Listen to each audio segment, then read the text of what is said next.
Hello, I'm Natalie Kenway, Global Head of ESG Insights at ESG Charity. Welcome to this new video series in conjunction with Reboot. That's the initiative that allows us to hear from inspiring ethnic minorities that are making a mark in the corporate world. We are sharing these stories to help control the narrative, alter perceptions and biases, and delete racial inequality in the workplace. Today, it's my honour to interview Lindsey Stewart, Head of Stakeholder Engagement at the Financial Reporting Council. So let's get to it. Thank you so much for your time today, Lindsey. Real pleasure to be here. Great. Well, given your remarkable achievements, can you please bring us up to speed on your journey so far? Who are you and what has made you? So yeah, I'm the Head of Stakeholder Engagement at the Financial Reporting Council, which is an audit and accounting regulator in the UK, responsible for the Corporate Governance Code, Stewardship Code, and the various audit and accounting standards here in the UK. But I've had a pretty unusual journey to that particular position. I actually started my career straight after school. Did a while working in a McDonald's restaurant in East London for some time, but eventually found my way into a job in the city. Started off in investor relations in a junior role at a well-regarded small consultancy called Cowell, and eventually just worked my way through various equity research positions, and eventually became a client advisor in continental Europe. Cowell got taken over by KPMG, and so I moved over there and did some work on audit and accounting standards before taking on a senior investor engagement management role, which eventually led me to my current job. So a bit of an unusual route, which didn't involve the university track, but that really kind of emphasizes the fact that, talent can be found anywhere, but it's really opportunities that make the difference. I've been fortunate enough to have people give me opportunities, but also help me get back on track in various stages where I've fallen short, whether that's kind of stumbling on a few of my accountancy exams through the way, or just really getting to grips with some of the strategic aspects of different roles. So yeah, I've been quite fortunate in that regard. Wow, that's fantastic. Thank you so much for sharing that.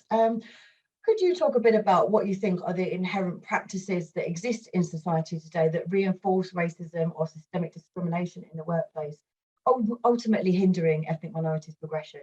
That's a really interesting question there. I mentioned earlier the idea that talent is everywhere, but opportunity is not.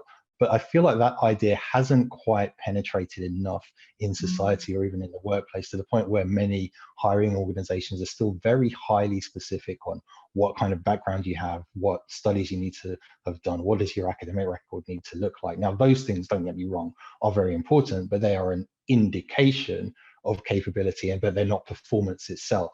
So on the one hand, perhaps acceptance into those routes to various positions does need to widen out, but also organizations might need to widen their idea of what talent looks like, where it can come from, and what actual performance what performance actually looks like when they're measuring it, to really ascertain who's going to really make the difference in those particular roles. And that will help people who identify with ethnic minorities, but also from various underrepresented groups that are trying to find their way into good careers.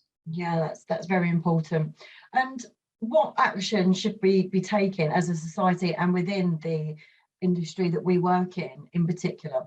Looking particularly at the financial services industry, I think back in December it was that Reboot issued their call to action with a 5-point plan.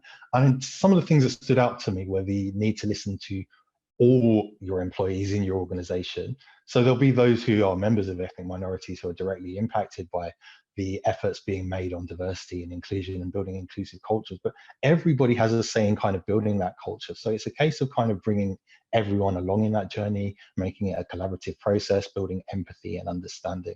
And those are definitely some of the ideas I've been taking across in my role, because I also lead our racial equality network within my organization. So that's a really important point. And then also setting the tone at the top while empowering the teams and HR departments to kind of really build that inclusive culture is really, really important, not just for ethnic minority progression, but also there's a lot of talk right now about the great reshuffle, the great resignation. It's really for retaining the talent that you have and attracting the new talent at a time when it's actually quite hard to get the right people in the door these days. So those are some really important points from the call to action. If you haven't seen that, definitely worth a look. We've covered a bit on the great resignation recently, but I'm hearing so much about collaboration, and it's just simple communication is key here as well, isn't it?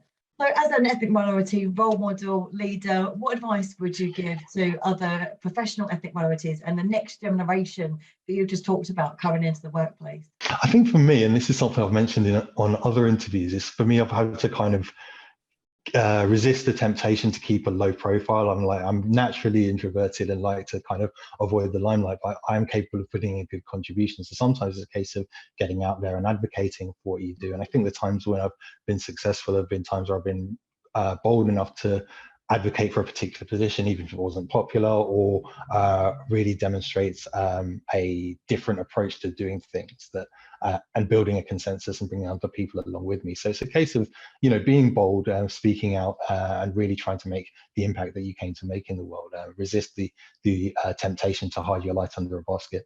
Well, thank you, Lindsey, for sharing your personal experiences and perspectives today. As an ethnic minority ally, I feel it is my duty to take the time to listen and support you. And I hope many members of the financial industry join me in that. So thank you so much for your time. You're very welcome. It's been a pleasure.